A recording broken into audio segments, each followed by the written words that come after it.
all, welcome to Banking Planet, and today we are going to discuss most important current affairs of 10th and 11th May and one organization and banking awareness facts. So let's start our session, but before we begin, please like, share and subscribe. So let's start our very first question. Name the minister who has inaugurated 80-kilometer strategically crucial road link connecting Lipu Lake Pass with Dagarchula in Uttarakhand through video conference. उन minister का नाम बताइए जिन्होंने हाल ही में 80 kilometre crucial link connect करता है जो लिपू लेक पास और दगड़चूला पास को इन उत्तराखंड में इनोग्रेट करा है। एंड आंसर बनता है option C, Rajnath Singh. Amit Shah home minister हैं and Nitin Gadkari road transports and highways and MSME minister हैं and Jitendra Singh minister of DoNER हैं। Next question, how many post are approved to be abolished by Defence Minister Rajnath Singh in military engineering service। हाल ही में जो defence minister Rajnath Singh हैं उन्होंने कितनी post जो मिलिट्री इंजीनियरिंग सर्विस हैं उसमें अबॉलिश करने के लिए अप्रूवल दे दिया है। And answer is option A, 9,304 9,304 post. Next, AIIB Bank has approved a loan worth $dash million to India to combat with COVID-19 pandemic। AIB है जो आसियान इंफ्रास्ट्रक्चर इन्वेस्टमेंट बैंक है, उन्होंने इंडिया को कितना लोन अभी approve करा है कोविड-19 pandemic से कम्बैट करने के लिए। And answer is option C, 500 million. Next, Asian infrastructure investment bank headquartered in. Asian infrastructure investment bank का हेडक्वार्टर कहाँ पर स्थित है? And answer is option A, Beijing, China. हम देख लेते हैं आसियान इंफ्रास्ट्रक्चर इन्वेस्टमेंट बैंक के फैक्ट्स। हेडक्वार्टर है आसियान इंफ्रास्ट्रक्चर इन्वेस्टमेंट बैंक का हेडक्वार्टर है Beijing, China. And member countries हैं 102। प्रेसिडेंट हैं Jin Liqun. Next, NABARD has distributed dash amount to state cooperative bank and RRBs for increasing their capacity to extend credit to farmers. NABARD ने कितना amount distribute करा है RRBs और state cooperative banks को उनकी capacity increase करने के लिए ताकि वो फार्मर्स को और ज़्यादा क्रेडिट दे पाएँ। And answer is option D, 12,767 crore. Next, when was NABARD bank establish? NABARD bank कब एस्टैब्लिश हुआ था? एंड आंसर इज ऑप्शन ए, 12 जुलाई 1982। नाबार्ड के फैक्ट देख लेते हैं हम। NABARD was established on 12 July 1982। It has headquartered in Mumbai, Maharashtra. NABARD का हेडक्वार्टर मुंबई, महाराष्ट्र में है और चेयरमैन रिसेंटली नाबार्ड के अपॉइंट हुए चिंताला गोविंदा राजुलू। और नाबार्ड ने जनवरी में सैंक्शन करा था 35 lakh to IIT Mandi for setting up 3 farmer producer bodies in Himachal Pradesh. Himachal Pradesh की जो IIT मंडी है उनको दिए थे 35 लाख करोड़ ताकि वो प्रोड्यूसर जो बॉडीज़ होती है फार्मिंग प्रोड्यूसर बॉडीज़ वो हिमाचल प्रदेश में बना सकें। IIT Mandi and enabling women of command, ये कमांड नहीं है, ये कमांड इसी के केस से इसी का नाम है।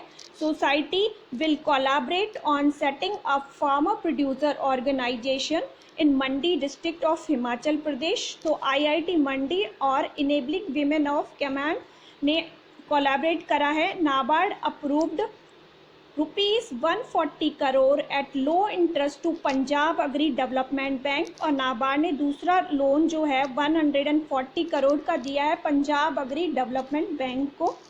Next, which ministry has signed an MOU with coir board and IIT Madras to set up a center of excellence to boost the use of COIR application? And answer is option B, MSME ministry and MSME minister है Nitin Gadkari. Next, name the country which has successfully launched long march 5B rocket to space. हाल ही में कौन सी country ने long march 5B rocket successfully launch कर लिया है? तो answer is option D, China. China ने ही हाल में लॉन्च करा है. चाइना की कैपिटल है बीजिंग एंड करेंसी है रिनमिनबी and yuan.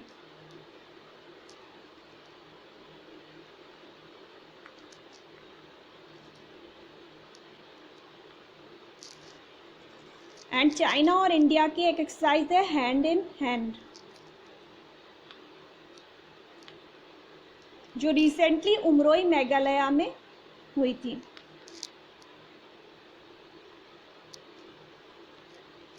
Next, which state has launched N app named प्रवासी राहत मित्र टू एड माइग्रेंट वर्कर्स. हाल ही में किस स्टेट ने प्रवासी राहत मित्र ऐप लॉन्च करा है, जो कि माइग्रेंट वर्कर्स हैं जो कि बाहर की स्टेट में काम कर रहे थे और अब आ रहे हैं वापस, उनको एड करने के लिए? तो आंसर बनता है option D, UP, Uttar Pradesh. Uttar Pradesh के फैक्ट्स हम देख लेते हैं. उत्तर प्रदेश की फॉर्मेशन हुई थी 24 जनवरी 1950, यानी उत्तर प्रदेश का स्टेटहुड डे है 24 जनवरी 1950. Capital Lucknow, largest city Lucknow. Chief minister Yogi Adityanath, governor Anandiben Patel. District हैं उत्तर प्रदेश में 75, लोकसभा सीट्स हैं 80 सीट्स, राज्यसभा सीट्स हैं 31 सीट्स. और जो ये प्रवासी राहत मित्र है is developed by UP revenue department with UNDP. UNDP के साथ जो यूपी का रेवेन्यू डिपार्टमेंट है उन्होंने ये डेवलप करा है प्रवासी राहत मित्र. नेशनल पार्क है दुधवा नेशनल पार्क, और वाइल्ड लाइफ सेंचुरी है हस्तिनापुर, और महावीर स्वामी और अमनगढ़ टाइगर रिजर्व भी यूपी में है. और ये लास्ट ईयर एसबीआई क्लर्क में भी पूछा गया था. Next, according to the report Global Energy Review released by International Energy Agency, daily electricity demand has reduced by -% in 2020. हाल ही में जो global energy international energy agency है उन्होंने global energy review report release करी है.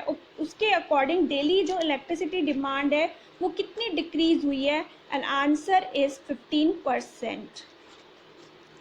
Next, the Tamil Nadu government has constituted a high-level committee to assess the overall immediate and medium-term impact of COVID-19. It headed by Tamil Nadu government ने एक high level committee constitute करी है जो कि immediate और medium term जो effect पड़ेगा कोविड-19 pandemic का उसके लिए, उसको असेस करने के लिए, तो इवेल्युएट करने के लिए, तो वो उनके हेड कौन है? एंड आंसर बनता है option A, doctor C Rangarajan. ये फॉर्मर आरबीआई गवर्नर थे. राजीव गौबा कैबिनेट सेक्रेटरी हैं.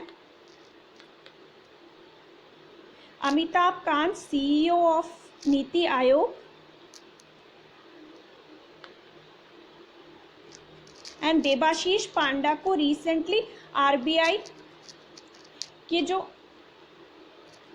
जो सेंट्रल बोर्ड है उसमें नॉमिनेट किया गया है. Next, name the organisation along with which the UN's postal agency has released a commemorative postage stamp on 9th May to commemorate the 40th anniversary of eradication of smallpox. उस organisation का नाम बताइए जिसने US postal agency के साथ ही एक commemorative postage stamp launch करा है जो कि 40th एनिवर्सरी को मार्क करते हुए स्मॉल पॉक्स का इरेडिकेशन हो गया उसके लिए. And answer is C, WHO. WHO establish हुआ था 7 अप्रैल 1948 जिनेवा हेडक्वार्टर है एंड टेड्रोस अडानॉम इसके हेड हैं। Next, chief executive officer and managing director Abidali Z Neemuchwala of dash has step down. हाल ही में जो अबिदाली जैड नीमचवाला हैं उन्होंने अपनी एमडी एंड सीईओ की पोस्ट से स्टेप डाउन कर दिया। वो किसके एमडी एंड सीईओ थे? एंड आंसर बनता है ऑप्शन डी, विप्रो। इन्होंने अपने फैमिली रीजन्स की वजह से रिज़ाइन करा है। नास्कॉम की प्रेसिडेंट हैं Debjani Ghosh and recently UB Praveen Rao इसके चेयरमैन अपॉइंट हुए हैं। ये रिसेंट अपॉइंटमेंट है। Next, supreme court has bought which institution under the Securitization and Reconstruction of Financial Asset and Enforcement of Security Act 2002। Recently supreme court ने कौन सी institution को सार्फिजाई act 2002 के under लाया है? एंड आंसर बनता है ऑप्शन बी, कोऑपरेटिव बैंक्स।